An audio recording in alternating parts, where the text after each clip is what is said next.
ರೈತ ವಿರೋಧ ಕೇಂದ್ರ ಮತ್ತು ರಾಜ್ಯ ಸರ್ಕಾರಕ್ಕೆ, ರೈತ ವಿರೋಧ ಕೇಂದ್ರ ಮತ್ತು ರಾಜ್ಯ ಸರ್ಕಾರಕ್ಕೆ.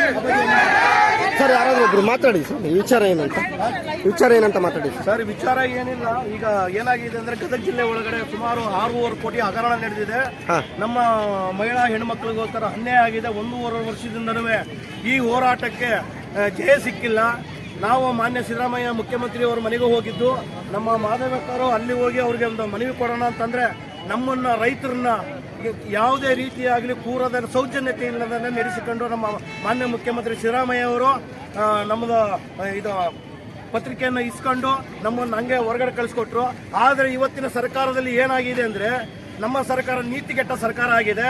ನಮ್ಮ ಏನಾಗಿದೆ ಅಂದ್ರೆ ನಾವು ಯಾವುದು ಪರದೆ ಮೇಲೆ ಬಣ್ಣ ಹಚ್ಕೊಂಡು ಡ್ರಾಮಾ ಮಾಡ್ತಲ್ಲ ಅಂಥವ್ರಿಗೆ ಸಿದ್ದರಾಮಯ್ಯ ಆಗಲಿ DK ಅವರಾಗಲಿ ಕರೆದುಬಿಟ್ಟು ಅವರ ಮನೆಯೊಳಗೆ ಕರೆದುಬಿಟ್ಟು ಅವ್ರಿಗೆ ಗೌರವ ಕೊಡ್ತಾರೆ. ಈ ದೇಶದ ಅನ್ನದಾತನಿಗೆ ಗೌರವ ಕೊಡೋದಿಲ್ಲ ಅಂತ ಹೇಳಿ ಸಿದ್ದರಾಮಯ್ಯಗಾಗಲಿ DK ಅವರಿಗಾಗಲಿ ಧಿಕ್ಕಾರ ಅಂತ ಹೇಳಿ ನಮ್ಮ ಕೂಗ್ತಾ ಇದೀವಿ. ಧಿಕ್ಕಾರ ಧಿಕ್ಕಾರ, ಸಿದ್ದರಾಮಯ್ಯಗೆ ಧಿಕ್ಕಾರ, DKಗೆ ಧಿಕ್ಕಾರ. NRML ಸಂಜೀವನಿ ಒಕ್ಕೂಟದ ಸಿಬ್ಬಂದಿಗಳು 2 ಜನ ಮಹಿಳೆಯರು ವಿಷವನ್ನು ಸೇವಿಸಿದ್ದಾರೆ. ಇದಕ್ಕೆ ಕಾರಣ ಆ ಇಲಾಖೆಯಿಂದ ಅನ್ಯಾಯ ಆಗಿದೆ. ದಯವಿಟ್ಟು ಈ ವಿಷಯ ಎಲ್ರಿಗೂ ಗೊತ್ತದೆ, ಇದನ್ನು ಬೇಗ ಬಗೆಹರಿಸಲಿದ್ದಾರೆ. ಇನ್ನು 2 ದಿನದಲ್ಲಿ ಹೋರಾಟದ ತಿರುವುಗಳು ಬದಲಾವಣೆ ಆಗ್ತವೆ. ಅದನ್ನು ಎದುರಿಸಬೇಕಾಗಿದ್ದು ಅಲ್ಲೇನಾದ್ರೂ ತೊಂದರೆ ಆದ್ರೆ ಸರ್ಕಾರ ಮತ್ತು ಜಿಲ್ಲಾಡಳಿತ ಕಾರಣ ಅಂತ ಈ ಸಂದರ್ಭದಲ್ಲಿ ಹೇಳಲಿಕ್ಕೆ ಇಷ್ಟಪಡ್ತೇನೆ.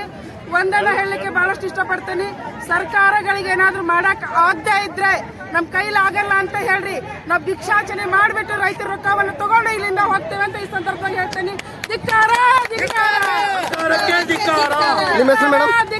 ಮಹಾದೇವಿ ಹುಯಿಲುಗಳು, ಅಖಿಲ ಕರ್ನಾಟಕ ಮಹಿಳಾ ರೈತ ಸಂಘ ರಾಜ್ಯಾಧ್ಯಕ್ಷ. ದಯವಿಟ್ಟು ಆರಕ್ಷಕರಲ್ಲಿ ನನ್ನೊಂದು ವಿನಂತಿ ಏನಪ್ಪಾ ಅಂತಂದ್ರೆ, ಇದು ಸುಸೂತ್ರವಾಗಿ ಇವತ್ತಿನ ಇಲ್ಲೇ ಇದು ಮುಗಿಬೇಕಂತಂದ್ರೆ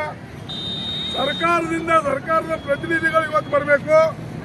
ಪ್ರತಿನಿಧಿಗಳಂದ್ರೆ ನೇರವಾಗಿ ಮುಖ್ಯಮಂತ್ರಿ ಬರಬೇಕು, ಇಲ್ಲ ಅಂದ್ರೆ ಜಿಲ್ಲಾ ಉಸ್ತುವಾರಿ ಸಚಿವರು ಬರಬೇಕು. ಬಂದ ಕಾಲ ಇವತ್ತ ಏನು ನಮ್ಮ ಗದಗ ಜಿಲ್ಲೆಯಲ್ಲಿ ಇರುವಂತ ಎಲ್ಲಾ ರೈತರಿಗೆ ಏನ್ ತೊಂದರೆ ಆಗಿಲ್ಲ, ತೊಂದರೆ ಆದಂತ ರೈತರಿಗೆ ಇವತ್ತಿನ ಏನು ಸರ್ಕಾರಕ್ಕೆ 6.5 ಕೋಟಿ ರೂಪಾಯಿ ಏನು ಬಹಳ ದೊಡ್ಡದಲ್ಲ. ನಾವೇನ ಯಾರ್ದಾರ ತೆನೆ ಹೊಡೆದಕ್ಕೆ ರೊಕ್ಕ ಕೇಳತ್ತಿಲ್ಲ. ಏನು ಅನ್ಯಾಯ ಏನು ಇದನ್ನ ಮಾಡ್ಯಲ್ಲ, ನಾವು ಯಾರನ್ನೂ ಮನೆ ದರೋಡಿ ಮಾಡ್ಯಲ್ಲ. ನಮಗೆ ಅನ್ಯಾಯ ಅದನ್ನ ಸಲುವಾಗಿ ಆಗಿಕಾಸ ನಾವು ನಮ್ಮ ಹೋರಾಟ ಮಾಡ್ತಾ ಇದೀವ. ಈ ಹೋರಾಟ ಶಾಂತಿಯುತವಾಗಿ ಮಾಡತ್ತೇವೆ. ಇದು ತಾರಕಕ್ಕೆ ಏರಬಾರ್ದಂದ್ರೆ ದಯವಿಟ್ಟು ನೀವು ಆರಕ್ಷಕರು ಅತಿ ಶೀಘ್ರದೊಳಗನ ಇದ್ರ ಸರ್ಕಾರ ಗಮನಕ್ಕೆ ತಂದ ಇದನ್ನು ಬಗೆಹರಿಸಬೇಕಂತ ನಾನು ಕೇಳ್ಕೊತೀನಿ.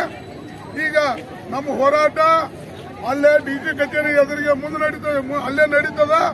ಇಲ್ಲಿ ಸಾಂಕೇತಿಕವಾಗಿ ನಾವು ಹೋರಾಟ ಮಾಡಿದೆವು. ನಾವು ಹೋರಾಟ ಅರೇಂಜ್ಮೆಂಟ್ ಮಾಡ್ತೇವೆ ಅಂತ ಅವರು ಕೂಡ ನಮಗೆ ಸಹಕರಿಸಿದ್ದಾರೆ. ನಾವು ಅವ್ರ ಮಾತಿಗೆ ನಾವು ಕಿಮ್ಮತ್ ಕೊಡೋಣ, ಎಲ್ಲರೂ ಕೂಡ DG ಆಫೀಸ್ಗೆ ಹೋಗೋಣ ಅಂತೇಳಿ ಎಲ್ಲ ರೈತರು ಬಂದವ್ರಿಗೆ ಹೇಳ್ತೇನೆ. ನಮ್ಮ ಚಾನೆಲ್ ಅನ್ನು ನೀವು ನೋಡ್ತಾ ಇದ್ರೆ ಸಬ್ಸ್ಕ್ರೈಬ್ ಮಾಡಿ, ಪಕ್ಕದಲ್ಲಿರುವ ಬೆಲ್ ಬಟನ್ ಅನ್ನು ಒತ್ತಿ. ತಪ್ಪದೇ ನಮ್ಮ ಚಾನೆಲ್ಗೆ ಸಪೋರ್ಟ್ ಮಾಡಿ. ವರದಿ ಬಾಲು ಹುಬ್ಬಳ್ಳಿ. ನಿರಂತರ ಸುದ್ದಿಗಾಗಿ HD 24x7 ನ್ಯೂಸ್ ಅನ್ನು ವೀಕ್ಷಿಸಿ.